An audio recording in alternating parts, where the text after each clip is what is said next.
A tracking shot is when the camera is following the action that is happening in the scene. The camera moves with the flow of the action. This is normally used in thriller films because it shows the fast pace and also gives tension and suspense as the audience doesn't know what's going to happen next. A pan shot is when the camera doesn't move but also follows the scene. This is normally used to show what's around in the scene and also shows the action in a scene.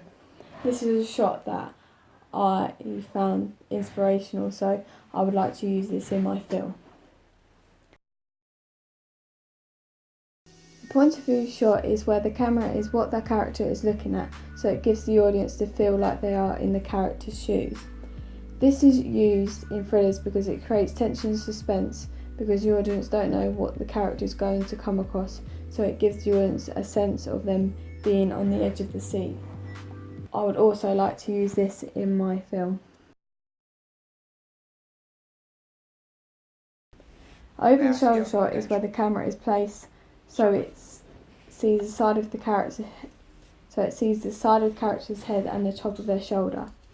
This gives an insight of what the character is looking at and what the other characters may be showing.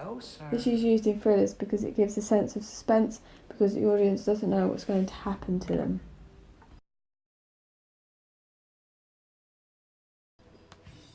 A bird's eye view. This is where the camera is placed above the scene looking down at it. This shows what's in the scene and a clear view of any action that might be taking place. This is used in thrillers because it creates suspense because the audience can see everything that is happening and then they can see what's going to happen, which keeps them intrigued and on the edge of their seat.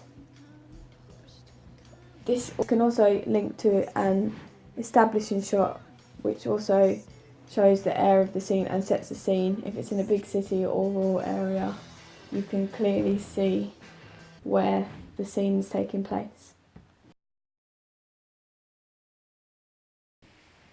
A long shot is where the camera is looking at the whole of the scene. Normally, if it's on a character, the audience can see the whole of their body. This is used in thrillers because it's a good way of showing a character's body language in the scene.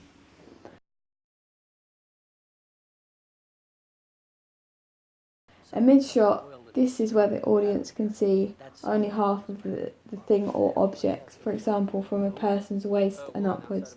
This camera shot is normally used to show half of the body of a character, which shows their body language and it shows expression.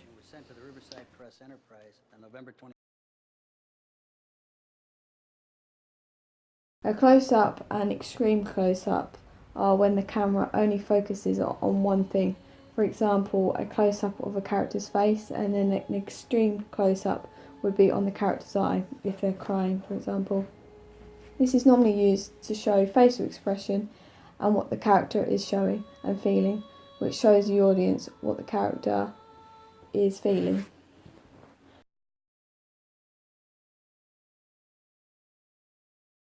The last camera shot that is an inspiration to me is the low angle and high angle shot. A low angle and high angle shot is when the camera is facing upwards and downwards. A low angle shot makes a character seem powerful, whereas a high angle makes the character seem small and vulnerable. These are normally used in thrillers and action films as it shows who has the power between them and who also shows who is the weakest in the action scene. This is another one of my inspiration shots that I would love to use in my thriller film.